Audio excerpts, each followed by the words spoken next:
All right, I believe we're live. Welcome, everybody.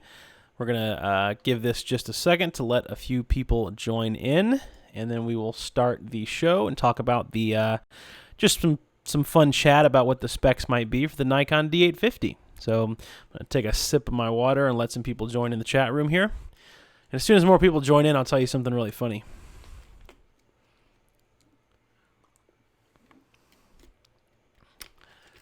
It's actually really funny, and it's going to make me look really stupid as well. It was one of those face palm moments. You just put your face right in your palm.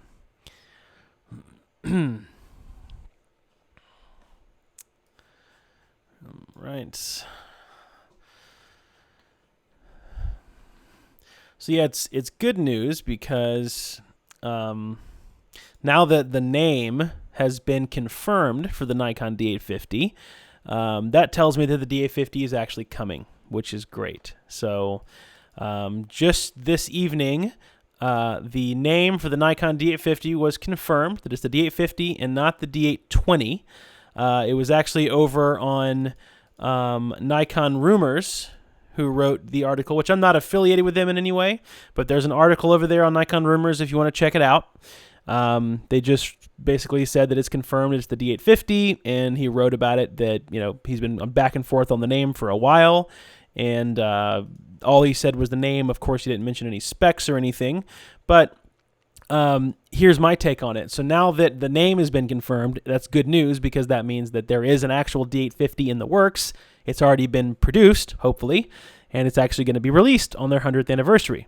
We've all been kind of wondering back and forth if it was actually going to happen because Nikon has kind of played games with us before in the past. We've all, I don't know, I thought for a while that it was going to be released last Photo Kina, and it wasn't. And then we thought it was going to be released after that at Photo World or something like that, and it wasn't released there either. They released their those little action cameras, I forget what they're called, but the little GoPro, Nikon versions of a GoPro, and those haven't done very well. So, yeah, I think that the fact that we have a confirmed name is super nice because now that's pretty much a confirmed camera. And a lot of people were thinking that they were just going to release a new D750 and still not try for the 850 yet. So the question is now, what are the specs going to be? So now that there's some people watching in the live chat, let me know what you guys are thinking with the specs. Hi, Todd. How you doing? So now that I have a few people in the chat room and I can see people joining, I'm going to tell you guys something hilarious, and it's going to make me look like an idiot. So I started this stream, this exact stream that I'm doing with you now. I started this about 20 minutes ago, and I was about 10 to 12 minutes into the stream. And I was watching this window, and I was thinking, why is there 0 people watching my live stream? Did I just lose all my subscribers? And I looked at my window, and I had the live stream on private instead of public. I had no clue until 12 minutes into the stream. I was just sitting there talking to myself, watching the window, man, no one's joining the stream. What a bummer. I want to talk about this right now. And there's got to be some Nikon fanboys online, and of course I had it on private. So it was just me, myself, and I talking to myself. Embarrassing story, but true story. Hello, Joe. Good to see you in the chat. Hello, Paul. Hope you all having a fantastic evening or morning or afternoon, wherever you are. So the D850, the name has been confirmed. So if I were to guess what the specs, I would think that it's going to be a 46 megapixel sensor. There's been fluctuation whether it's 45 or 46 or 50 or whatever. And I think if I were to nail it down, I would guess 46. The ISO performance is going to be probably that of the D500. It's going to have the same range. It's going to go up to that crazy, 104 million or whatever. And that's just useless anyway, but they're going to have that for marketing purposes and to make it, consistent with the other brands. I think it is going to have really good low light performance for being a high megapixel sensor. It's going to be good. And then they're going to have it adopt the autofocus system from the D5 the same way the D810 adopted the autofocus system from the D4S. So I think the autofocus and the ISO is going to get a bump. My my problem is, or not my problem, I guess the thing that I'm watching for and waiting for is, what is the dynamic range going to look like, and what is the low ISO performance going to look like? Joe Jesse says, I was wondering why I couldn't view. Yeah, exactly. That's why, because I had it on private and I had no clue. Todd says, duh. Yeah, no, that was a definite duh moment. Andre, hello. Hello from Brazil. Hello. Paul says, sort of lens cap still on moment. Yes, very much so one of those moments. Walking into like a high-paid job and you take your camera and you figure out why you're taking black pictures. The lens cap was on. Paul, guess at a price point. Yeah, if I were to guess the price point, I would put it either at $29.99, so just under $3,000, or I would put it at a possible $34.99. So I know that's kind of a big fluctuation, but that's my guess. It's either going to be $34.99 or $29.99.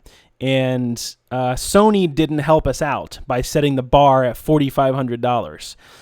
That scares me with the A9. Even though a lot of people say the A9's worth that, that I hopefully Nikon isn't going to go that route and make the price point in between their highest end DSLR and the D5. I would hope they would still keep it in the 3,000 bracket like they did with the D810. I believe when I bought my D810, it was $3,200. That sounds right, I think.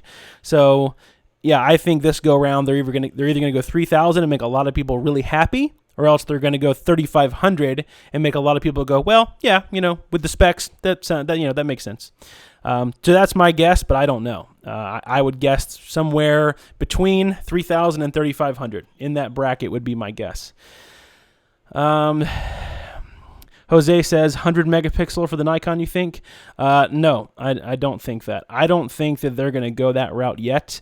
I don't quite know if the lenses could support that right now. And I don't know if they would make that jump right now and be able to keep everything else looking good as far as ISO, dynamic range, image quality, everything with 100 megapixel. I mean, it's possible. The technology exists to be able to do that. I don't know if they would roll out their cards like that yet, though. I'm just not sure. I don't know. I thought that at one point because there were some rumors that were going around, but they were not valid rumors. So it was this rumor that Nikon had purchased this new sensor technology that was like 80, 100 megapixel sensors from Sony, and it wasn't true. So it was a big thing on a big photography blog a long time ago that they shared this rumor and spread this rumor around, and it ended up being a fake rumor. So Todd says, you're sure it's $34.99? Yeah, I mean, I'm sure it's going to be somewhere around there is my guess, definitely. I hope it does not tip the 4,000 plus mark. Joe says, how low of a price do you think the D810 will be offered? Right now, the D810 is being offered at $2,700, $2,800, something like that. I would guess that the D810 would go down to $2,499. That's my guess, which is a great deal. Because it would be brand new. Would be my guess at $2,499. They might go crazy and go down to $1,999. That would be ridiculous, and a lot of people are going to be buying D810s that day if that's what happens. So, and a lot of people that are selling them used are going to be really angry, because if you can buy a new one for $1,999, right now a lot of the used ones are going for $1,800, $1,850. So, yeah, I think that it's probably going to be like they're going to take it from $2,800 to $2,500 for a while, and then they'll do a Christmas special like they normally do in November, December. They'll probably take it from $2,500 to $2,000 or $2,200. Because even back when the D810 was $3,200, they would still at Christmas time take it from $3,200 to like $2,900. So yeah, I think this Christmas a lot of people are going to be buying D810s. I think because it's going to be a killer camera for a killer deal. So we'll just have to wait and see what the specs are with the D850. Paul says lower price would help revenues and grab back some market share. Perhaps be interesting to see the dimensions. I agree. I think that if they chose to do it at the lower price point, a larger quantity of people will buy it. So I think they'll make up for it that way. Jose says hopefully it can be as good as the Canon 5D SR 50 megapixel. So are you saying you're hoping it can be as good megapixel-wise, or what specifically? Because the Canon 5DSR, I don't think it even has as good of dynamic range as the D810 right now. Now, the 5DSR is a very beautiful, I mean, it's a beautiful image quality. It's a good camera, but I don't think the sensor even touches that of the D810 when it comes to dynamic range and being able to just lift those shadows for days. Randy says, hoping the megapixels won't be higher than their lenses can resolve. Exactly. That was my issue. That's why I don't think they're gonna make the jump to 80 or 100 megapixels yet. Which is also a little scary, because a lot of people are saying that if they release their mirrorless camera, or at least the roadmap for their mirrorless camera, when they announced the D850, a lot of people were saying if they're going to make this mirrorless camera 80 or 100 megapixel camera, they might release a new lens line to accommodate that 100 megapixel sensor. But I think that would be the biggest mistake ever, because if they release a full frame mirrorless, all I'm going to want to do are put my great Nikon legacy glass on there. I want to slap on my 24-70, my 50 millimeter. I want to put on the 70-200, the 105 micro. That might be my favorite Nikon lens, the 105 micro VR. It is just ridiculously sharp. So yeah, I would want to use all my Nikon glass. So I hope they're not going to do some new lens mount for the mirrorless system, but who knows? They might have to. I don't know. I really hope they don't. I don't have any information on that or any rumors, like big rumors that I've seen, but I hope they stick with the same mount. I think that would really help them. Like the Canon EOS M series that they have out, they changed the mount. Now you can get the adapter. A lot of them will even ship with the adapters to use with the EF lenses or whatever they call. No, the Canon L lenses. I mean, but I don't know. In my experience, the EOS M series didn't do so well until like the EOS M5 or 6, just because they had to get some more lenses out there. It kind of failed all the way until the third or fourth iteration of the camera. Hoping the megapixels won't be higher than their lenses can resolve. Yep, already read that. Joe says, I'm waiting for that one. Yeah, for the D810 to drop in price. All right, all caught up on the live chat. Cool. Yeah, so what do you guys think the specs are going to be? Is there anyone out there that's thinking it's going to be 42 megapixels like the A7R? Or, do you guys think it's going to be 50, 65, 70 megapixel? There's been all kinds of rumors and talk out there about this. By the way, very soon, now that I'm almost done with my landscape tutorial, I'm going to be moving on to another venture. I'm going to be starting a membership training. So I'm working on a website that's going to allow me to do that. There's going to be different membership levels. So there's going to be like a $5 a month, a $15, $25, $35, and each tier is going to get you something different, right? So there'll be tiers that will get like access to a special Facebook group where it'll be just me and people in that tier. And then you'll get, things like anytime you throw up an image on Facebook, I'll do a critique. I'll also do private Facebook live events, just private to that group that you're in. And then if you go up to like the next tier, you'll get access to like monthly webinars. You'll get access to, just private videos of me post-processing that I'd never put on YouTube. And then if you do the highest tier, it's like an all-inclusive. You're going to get access to everything. So like if you're in the highest tier, and then over the next year, I release 10 tutorials that cost like $100 or $150, you get all of them for free. And then you'll get things like pretty much any time that I go out and shoot an image, if I process it, I will record that, and you'll have access to it. Just your tier. None of the other tiers. I'll have this like super exclusive VIP tier where you just get everything. If I get bored and feel like I want to process a photo, I'm going to be recording it, and you're going to be seeing it. You're going to get everything. If I do a shoot and I have my wife or somebody or an assistant record behind the scenes, those behind the scenes videos and photos are coming to you. So there'll be different tiers. You'll have a choice of what you can get. So I think it's going to work out really well. Again, since I'm going full-time photography education, I'm trying to figure out as many ways as possible to help support the channel.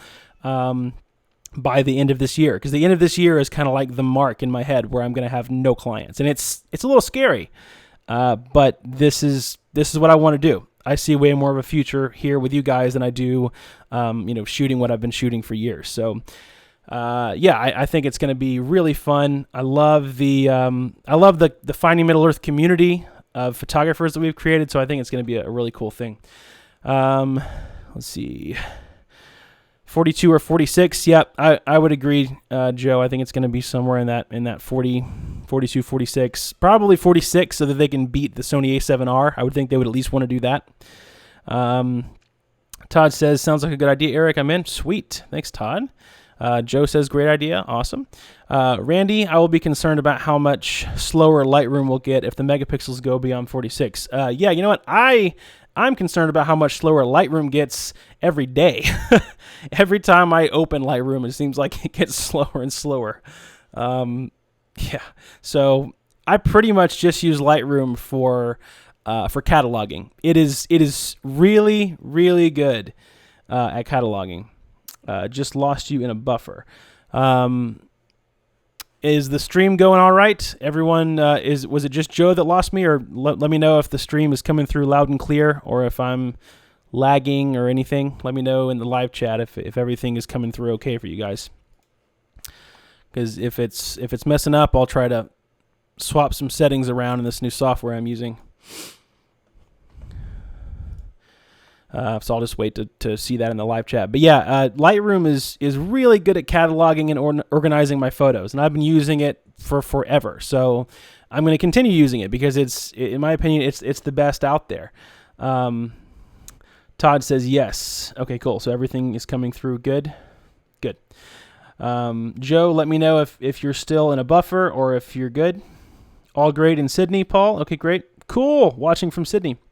It's on my bucket list, Paul. I want to go to Sydney. There's another photographer that I'm friends with on YouTube named Ben Futrell, if you've ever heard of him.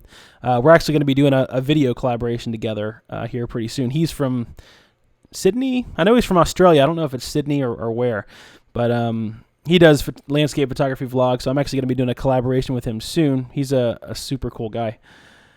Buffering here. Yes, you're slow. All right. Let me see if I can make any kind of changes, because I don't know, because my my YouTube live stream here says the stream health is all good to go.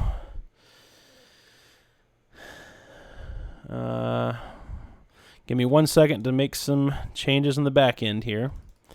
Bear with me.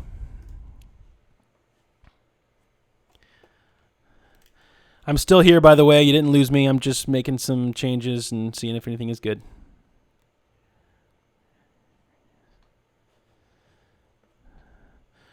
All right. Okay, I just made a couple of setting changes to the bit rate on the back end of the broadcasting software. So now let me know if in the live chat if everything is coming through okay now. Hopefully it's better. Live chats are tough to figure out. You know, I've been through every piece of broadcasting software and Google Hangouts, and I'm just trying to get that perfect recipe to try to get this down good. And this software seems to be working really good so far. So I hope that everything is good. I had to get out and come back to make it work again, so it's okay now. Okay, good. All right, where were we? So D850, I'm doing the membership training. What else? What else are we going to talk about here? Still good for Todd? Okay, so I guess maybe it's just certain people's internet. Because my stream health has said that it's perfect the whole time. So I'm hoping it might be mean to say, but I'm hoping it's not me. I'm hoping it's the internet of people out there instead of here. Because I have business internet, so I get like 100 megabytes download. So I really hope it's not my internet, or I'm going to be calling that company and giving them a little piece of my mind. Which is Comcast, by the way. Oh my gosh, I don't know how many of you guys use Comcast. They have fast internet, but man, they're horrible. Horrible customer service. They're just flat out will just like add $50 onto your bill for no reason. You'll call and you'll have to go through all this crap to get it taken off. Joe says, when do you think you'll start the membership? So my estimate time right now to launch the landscape photography tutorial is in the next week to week and a half. That's my goal. It's going to be edited all the raw files put together and go. And then after that, I'm going to start the membership site, which I'm going to be using a Patreon site. So the site's all going to be done. They're going to be doing everything for me.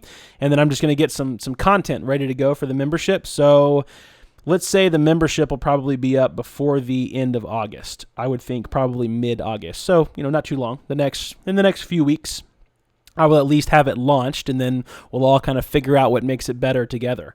I'll ask for feedback of what you guys think each tier should be. So, I would guess mid-August would be my guess, Joe. All right. Cool. Going good. So I'm going to show, in case there were a few people that weren't on last night, I'm going to show you guys part of this PSD file that I'm working on that's going to be in part of the landscape tutorial that I'm releasing.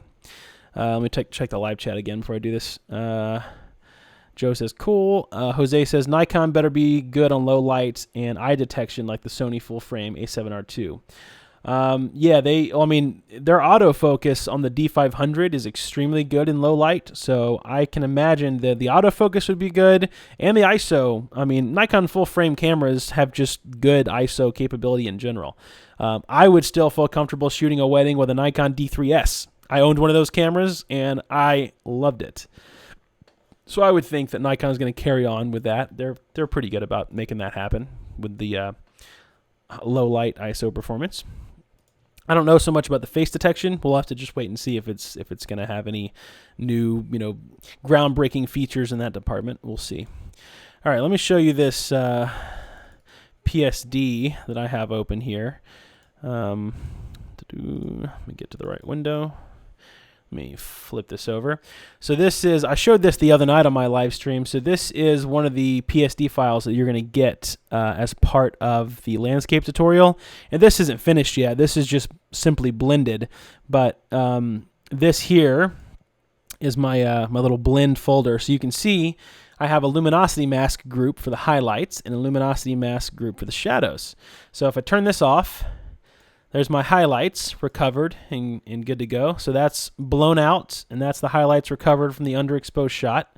And then here's my shadows luminosity mask group. So that's dark and bright, and that just recovers flawlessly. So the cool part is this is what a luminosity mask looks like, basically, once you tweak it and get the levels correct. So that's selected of the highlights in the sky. And then if you invert said mask, you get something that looks like this. And it will select all the shadows so that you can blend that in correctly as well. So you can see if you do it right and you tweak it correctly, you can have a luminosity mask be the most perfect selection you'll ever guess. Look, it literally selects every single tiny tree branch so that all the little bits of cloud behind the trees in the sky are just perfect. There's no halos or all that disgusting crap that you get with HDR software. So I think this one's going to end up, turning out really nice. I don't know. I think this tutorial is going to be really beneficial for a lot of people, and I love post-processing, so I want to share my love of that with all of you guys. So, yeah, I think that's going to be exciting when it drops. I can't wait to see the reviews and all that start coming in from you guys. And by the way, if you're watching right now and you're planning on buying that, when you purchase the landscape tutorial, you're going to get access automatically to a Facebook group that's a private group just for people that bought that course.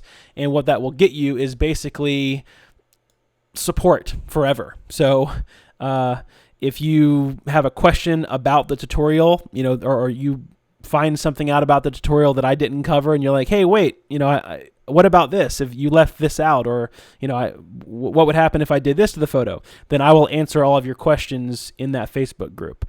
And I'm very responsive on Facebook. So basically, you post that in the group, and not long after, I'll be answering your question, or I'll even do a Facebook Live, video that answers your question in case other people have the same question. So I'm gonna make sure that support is like key for this, because you have to. One of my favorite things that Steve Jobs ever said, and this is kind of random, but one of my favorite things he ever said was that you have to think about the customer experience first and then think backwards to the process. And so that's what I'm doing here. I'm trying to make sure that when this tutorial launches, that the people that bought it have a resource to go to feel good about buying it, that there's no buyer's remorse. There's no, well, what if Eric left something out? What if I have a question? I don't want you guys to have to go through my website and fill out a contact form and wait for me to get back to you. You're going to have a private Facebook group filled with other people that bought the tutorial and with me as the admin, and I can see everything that goes through it. I can filter everything, all the questions. I'll probably bring in some other admins to help me out. So yeah, I'm gonna take care of you guys. I promise. If you guys like the tutorial, then and you have further questions, I will make sure I get those answered. Joe says you sure do respond back pretty fast. Yeah. Well, Facebook is where I respond back probably the fastest because I have Facebook right on my phone. So. Jason says, what's your opinion on Elia Locardi's style of heavy post-processing? I am not familiar with Elia Locardi's post-processing, so I am not sure. I'm familiar with Elia Locardi, and I've seen some of his work and stuff, but I am not familiar with like what, his processing and what all he does. But I do heavy processing in my opinion, but I do everything non-destructively. Like I don't believe in like sky replacements, for example, unless it's real estate and you're doing it commercially for a company and you have to do that, that kind of thing. But like for me, I don't go out and do big sky replacements or like, I don't know, composite like a perfect, V of birds in the sky or something. I know a lot of photographers will do that, and that's fine. There's nothing wrong with that. That's what I always try to tell people that have different post-processing techniques is the style of processing is all up to you. So what I mean by that is if I show you a new tool, whether you use 1% of it or 100% of it, that part is up to you. That's all to taste. So that's why I'm doing this tutorial. I make sure that in this landscape tutorial, all of you know that everything I do is just showing you the technique and showing you what's possible inside of Photoshop and the Nik collection and using all these tools. I just show you what's possible and kind of the proper techniques and principles and the foundation of what it's all built on and how to do it. And then it's up to you on how much of it you want to use. Because, if I take the vibrance or something to 25%, you might think it looks good at 55%. So we all have different styles, and that's great. I want to encourage that. So I'm glad you asked that question about the heavy processing, because obviously you think it's heavy. But if I looked at it, I might think that it's light, because I consider myself, I do a fair bit of post-processing, but I don't do a fair bit of changing, if that makes sense. Nikon D810 RAW files come inside of Photoshop very, very flat, and so you have to do about the first 15 minutes of work just to get it back to where it was looking correct just when you were there in person. And then after that, you kind of, you work on the contrast here and there, and I am a big believer in doing a lot of subtle things that end up making a big impact in the end. So I'll do like 10% of something here and then 10% there and 5% here, and I'll build this little pyramid of 5 and 10% subtle changes. But in the end, when you do it before and after, all of them together made quite a big change. So that's the way I just like to post-process. I'll just kind of do some experimentation. So what's different about my tutorial, at least in my opinion, I haven't bought all the tutorials on the market, so I'm not the kind of person that like scopes out my competitors and buys every tutorial, because they're expensive, by the way. Other photographers' tutorials, a lot of them are like what I'm releasing to you guys for around $100. I think it's going to be $100, $110. They're releasing for like $300 and $500, and it's crazy to me. So I want to make it affordable, because I know I have a lot of beginners, and I want you guys to take that extra money and spend it on your business and spend it on gear. I just want to get you the education at an affordable price. I don't want to nickel and dime the crap out of you and make you poor by the time you learn to photography from me. So anyway, back to what I was saying was, I think what's going to be different about my tutorial is that I didn't pre-plan a bunch of the editing before I recorded the tutorial. So of course I pre-planned the lesson plan, what I'm going to teach in the lessons, but I didn't edit the file before I recorded. because a lot of these are photos that I have edited before, but I didn't want to do that and have this like step-by-step process. I wanted you guys to see on camera, to see me think my way through the process. So there's a lot of me like talking to myself, and then I'll talk to you and I'll kind of translate what I was thinking, because I want you guys to actually see what I go through when I post-process. You know, when I'm actually post-processing, I don't sit here, talk to a camera, and go, all right, so step 1 is this, and step 2, let's add some contrast. I want you guys to just see the real deal. You know, I want you guys to see me make mistakes and figure out how to undo my mistakes. And I want you to see me add some stuff that I don't like, and then I'll figure out how to how to make that tool work for me and make me like it. So I want you guys to just see like an uncut, raw version of this. And even though this tutorial is going to be very professional when it's done, and I promise I'm not just going to like throw raw video in there and leave it uncut, but what I'm trying to say is I want you to I want to be an open book, so that you guys know that I don't just sit down and whip out these photos in like 5 minutes. There's a lot of mistakes and frustration that goes into it sometimes to figure out how to make the perfect compromise between amazing texture and tons of noise. You know, I have to figure out a compromise to get rid of the noise in the sky and still preserve my color. There's a lot of things that go into processing, and a lot of people don't like that. You know, a lot of people will just throw it into Photoshop and sharpen it, and then they'll just add some contrast and exposure and done. And that's okay too. But for anyone that wants to get a little more involved, that's what this tutorial is for. Let's see, let me check the chat window again. William says, do you compress your raw files in the D810? Nope, I do not. Abo, sorry if I'm mispronouncing your name. What about FPS speed of the D850? That's a good question. If I were to guess the frames per second, I would say they would be smart to make it a minimum of 6. I think they should make it 8. Now, it's going to be 46, probably 46, 50 megapixels, somewhere around there, files. So it's going to be huge files, but I think they should at least make it 6, if not 8, to make it compete with other cameras. And I think it would be sweet to be able to fire off 8 frames per second, you know, at 46 megapixel files. It'd be pretty killer.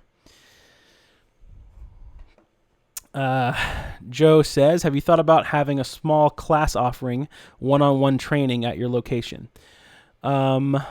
So I don't have a like a quote location. This is my home office. But I have thought about doing one-on-one, like offering a one-on-one training through my website. Like if you just wanted to purchase a one-on-one, hour class or 2-hour class, that's actually a really good idea. I was gonna do that for the longest time, and I don't think I ever made it live on my website. So I'm going to do that. I'm going to do because of that question, Joe, I'll make sure that by mid this week, let's say by Wednesday, I promise you that I'm going to release a new product on my website that's just going to be a one-on-one Photoshop training class, if that's what you want to do. So yeah, I'll do that, because I think that is a good idea. If there's people that want to be able to ask questions in real time like this, then I should offer that for those people as well. Because a lot of people would still rather kind of have a person in front of them and ask questions. So yes, I will make sure I do that digitally, Joe. But as far as one-on-one at my location, that would be kind of a workshop. So I'm going to be doing those as well. Let's see. Omero, I believe is your name. Says, hi, Eric. Who confirmed the new Nikon will be called the 850? The D850 was confirmed by Nikon Rumors. So if you head over to their website, you can see their article right here, which says, confirmed the Nikon D810 replacement will be called the D850.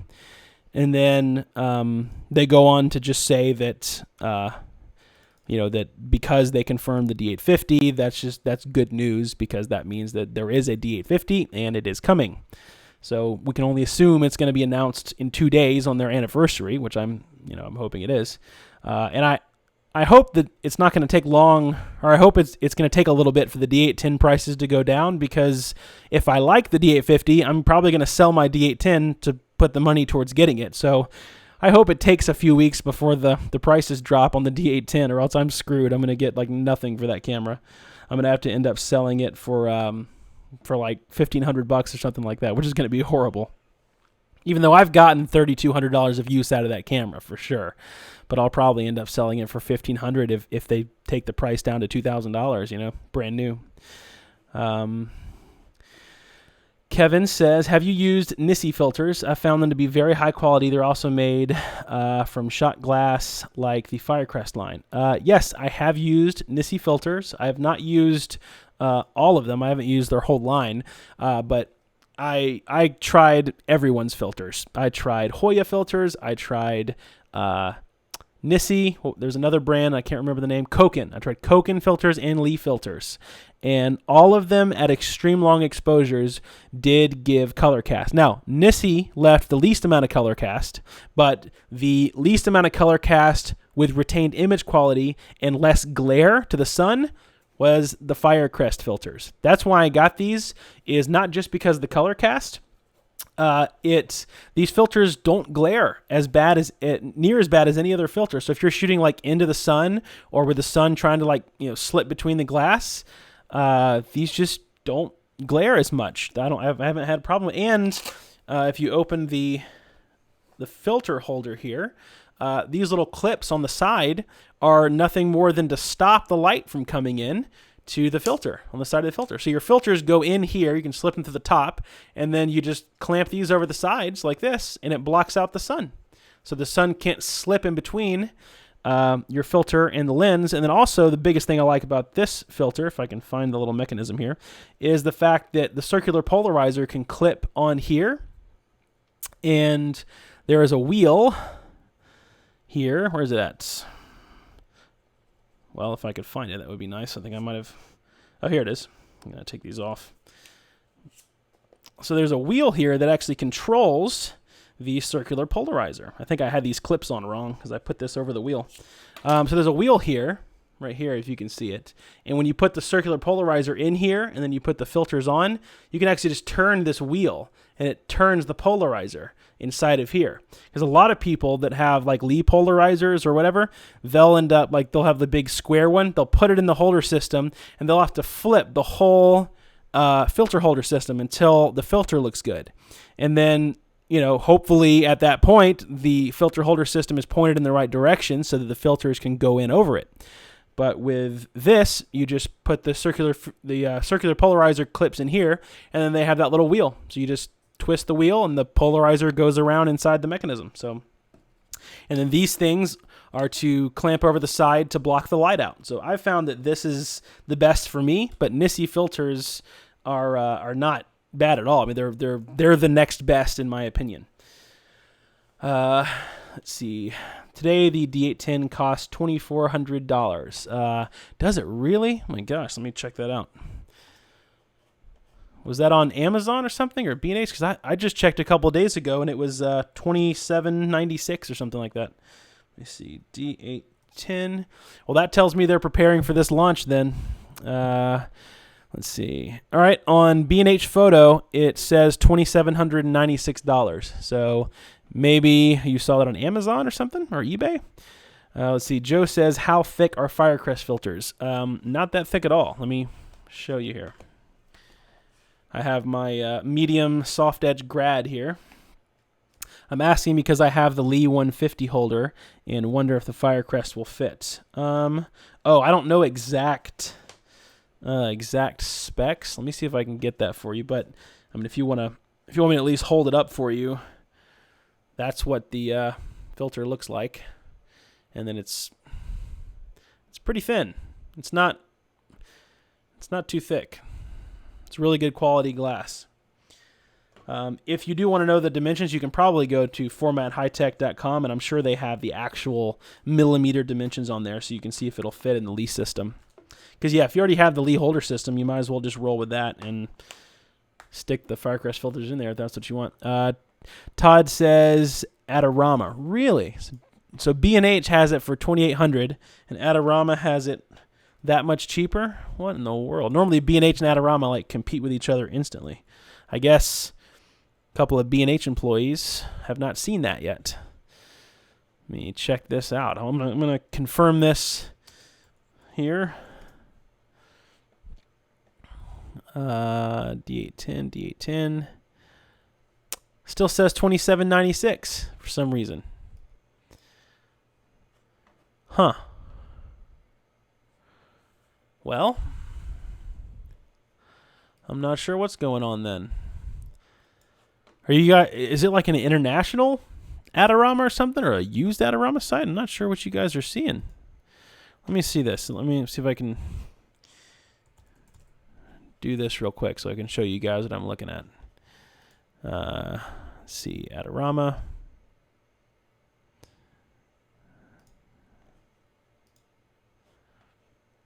All right, give me 1 second. I'm not looking at the live chat at the second, so I promise I'll come back to that in just a sec here.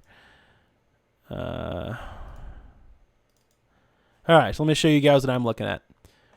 So there's Adorama right there, right?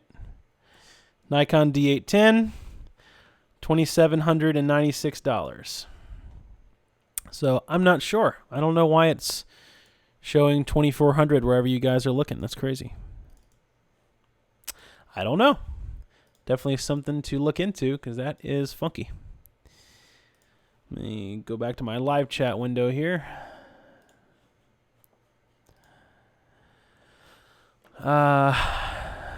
Let's see. Firecrest or standard 2mm, I believe. Okay, cool. Thanks for that info, Kevin. I've seen the D810 offered at $2,100 to $2,200 on eBay. Could be gray market. Yeah, exactly. That's a good point, Joe. I've seen the same, and it's always been gray market.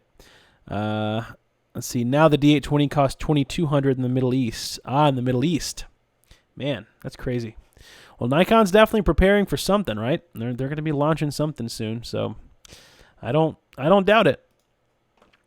All right. Well, I'm going to be ending the stream here in a couple minutes, so go ahead and throw in your last-minute questions. Or last-minute info on the D850 or whatever, any kind of questions you have. I'm gonna get off here in just a couple minutes. So thank you guys for spending all the time with me tonight, by the way. I always have fun just hanging out and chatting with you guys. It's just fun to nerd out with other people on camera gear.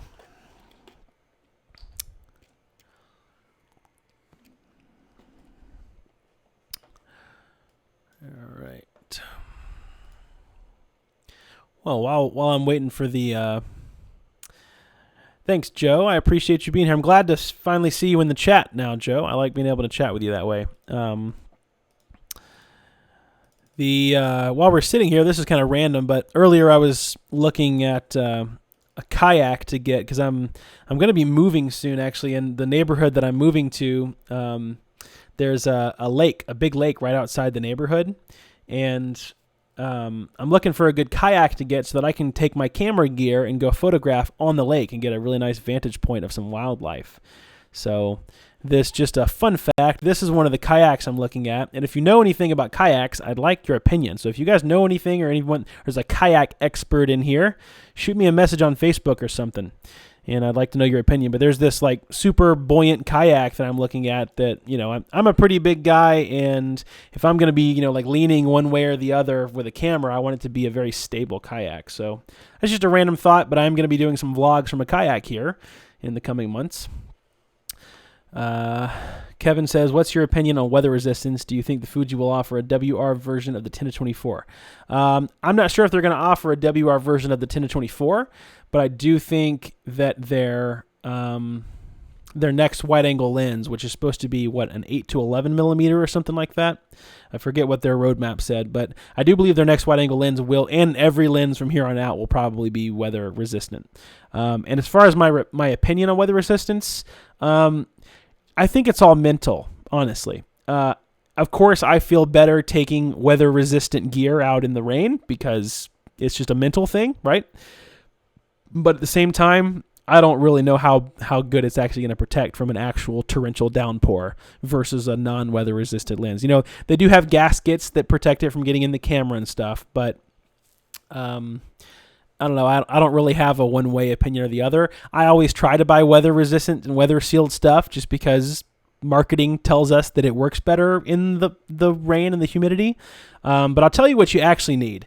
Well, it's a big box over there. I'll just tell you real quick. I'm going to be doing a review on it soon. So the company's name is called Rugged, okay, and it's a big black box. And so I live in the southeast of the United States, which it gets really humid here in the summer, like really humid, like the kind of humid where you go outside and you go inside and your glasses fog up. And so what that tells me is that when you take these electronics like cell phones and cameras, right? Camera lenses, you take them in extreme heat and then walk back into air conditioning and then walk back out to extreme humidity, you start to get condensation and moisture on the inside of your camera gear, which is not good. So I am going to be doing a review on this item that I got in called a Rugged Dry Box. And it's a box that you stick your camera gear in, and you set the temperature, and it just dries everything out. It just like sucks the moisture out of everything. So if you live in a humid environment, that's actually really useful. So I'm excited about it because every time that I come in from shooting, I have to leave my cameras in the bag with the silica gels for a while before I'm comfortable unzipping it and exposing it to my cold air-conditioned house. You know, there's always fear that there's going to be moisture in there. So, Joe says, great NC comp. Okay, cool. I will check that out. Todd says, I put a few landscapes on Instagram with your hashtag. I hope you can check it out sometime. Okay, awesome. I will do that. I'm not sure. Am I following you on Instagram, Todd? I'm not sure. I'll make sure I follow you. Joe says, I've fly fished on the Jackson Big Tuna. Okay, cool. That's awesome. So I'm assuming you liked it if you fly fished on that, which that's good to know. Todd says, thanks for all your info. Awesome. Thank you for watching, Todd. Charles says, a good kayak should float. The extent of my kayak knowledge, hope it helped. That's about my kayak knowledge. It should float with me on there leaning with a camera. If I lean, I don't want to flip myself in the water. So yes, it should float. Let's see. Thanks. Looking forward to it. Castile says, here's a question for you. In my experience, the 85mm focal length is better for shooting oriental models. 105 close-up flattens their face. What say you, Eric? Wow, that's a really complex question. I don't know. I have not shot a lot of oriental models, so I do not know. If there's any portrait photographers in here that have experience with that, please answer Castile's question. But that's a very interesting, complex question. Todd says no. Few landscapes, Instagram with hashtag. No, okay. I'll make sure I follow you then. So, all right, cool. Well, I feel bad. I've had like 10 other people join in the past 5 minutes. I feel bad that you guys just got here. I'm going to be ending the stream now. So, again, thank you guys so much for watching. I'll make sure this is available for replay once it processes and everything. And as always, I will...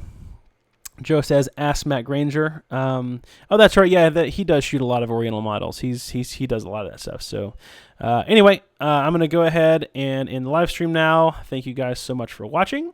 And as always, I will see you guys in the next one. Take care.